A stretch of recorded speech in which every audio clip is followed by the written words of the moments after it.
कराची के इलाके लियारी खड्डा मार्केट में 4 मंजिला खाली इमारत गिर गई। मलबे तले दबकर एक शख्स जान बहक, रिक्शा तबाह हो गया। चीफ सेक्रेटरी सिंध ने वाक़े का नोटिस ले लिया। कमिश्नर और डिप्टी कमिश्नर को मुतासरा इलाके में पहुंचने की हिदायत।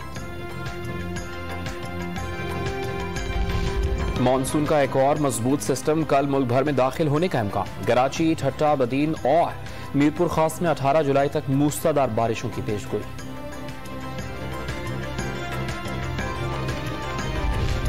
कराची में बारिश के 2 रोज बाद भी सड़कों पर पानी मौजूद। टावर समेत कई मकामात पर ट्रैफिक की रवानी मुतासिर। शहरियों को शदीद मुश्किलात का सामना। एमक्यूएम पाकिस्तान की कराची के मसाइल हल न होने पर हुकूमत से अलहदगी की धमकी। शहर के साथ खिलवाड़ हो रहा है। संजीदगी से ना लिया तो राब्ता कमेटी कोई भी फैसला करने पर मजबूर होगी।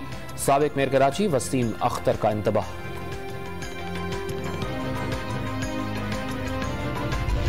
आलमी मंडी में खाम तेल की कीमत 3 माह की कम तरीन सतह पर पहुंच गई। अमरीकी खाम तेल $8.25 फी बैरल और बरतानवी खाम तेल $7.6 फी बैरल सस्ता। वज़ीर आज़म ने फायदा आवाम तक पहुंचाने का फैसला कर लिया। कीमतों में कमी की समरी तलब।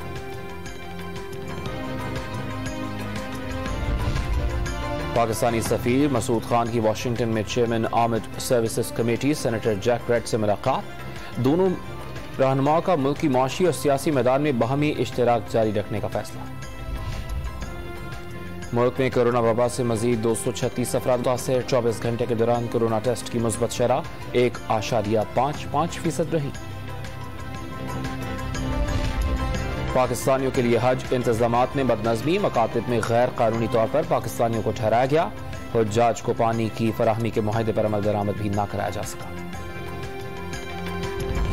और जाफराबाद में गैरत के नाम पर खातून और मर्द कत्ल।